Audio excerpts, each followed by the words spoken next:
हमरा सभक ई धरना कार्यक्रम जे शुरुआत भेल है जेकर जड़ में आयोजक देश में जे विभिन्न स्तंभ शक्तिशाली स्तंभ मानल जाय छै तैमे एकटा मीडिया सेहो सशक्त स्तंभ मानल जाय छै। हमरा बड़ा खुशी है जे मिथिला के अपन अधिकार भेटै तेकरा मांग करे वास्ते आयोजक के रूप में मीडिया अग्रसर भला है। हम व्यक्तिगत रूप में वो मीडिया के आभारी छियनि, एहि द्वारा आभारी छियनि जे हमर माय के स्वतंत्रता, हालांकि हुनको माय के स्वतंत्रता, लेकिन ई मिथिला माय के स्वतंत्रता के वास्ते ई मीडिया के बहुत दिन से छल। आई की कारण छै जे मीडिया के एहि तरहक खाइश, एहि तरहक कमी अनुभव भेलै और मीडिया जंघिया पहिर के फील्ड में आबि गेल तीन गोटे से लड़ाई करे। प्रथम जो लड़ाई छै बहिर अन्हर सरकार, भले हम वही सरकार में होई लेकिन हम सरकार में दल में बाद में छी, पहिने हम मैथिल छी, मिथिला बच।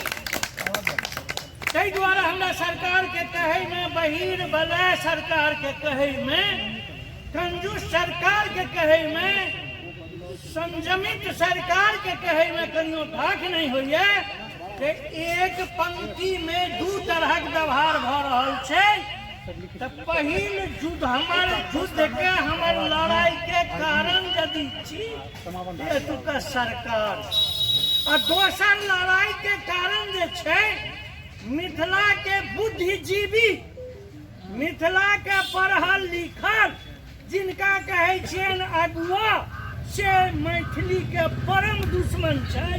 एहि द्वारा परम दुश्मन छै जे ओ अपना धिया पुता के संगे बात करे में हुनका क्वार्टर में, जेड़ा ने क्वार्टर में हुनका लाज होइ छै, बगल वाला सुन नहीं ले, ताहि द्वारा बउआ बुच्ची पप्पा बाबूजी आ बहिन जी कहे में हुनका लाज होइ छै।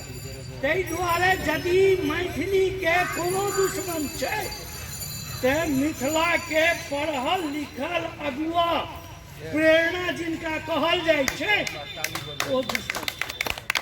और तेसर दुश्मन जे छिया एतुका मिथिलावासी, मिथिलावासी के कहब हमरा ई अछि जे अखन तक ई संदिग्ध स्थिति में मिथिला स्वयं अछि जे हम मैथिल छी कि नहीं छी, हमर मिथिला छी कि नहीं छी।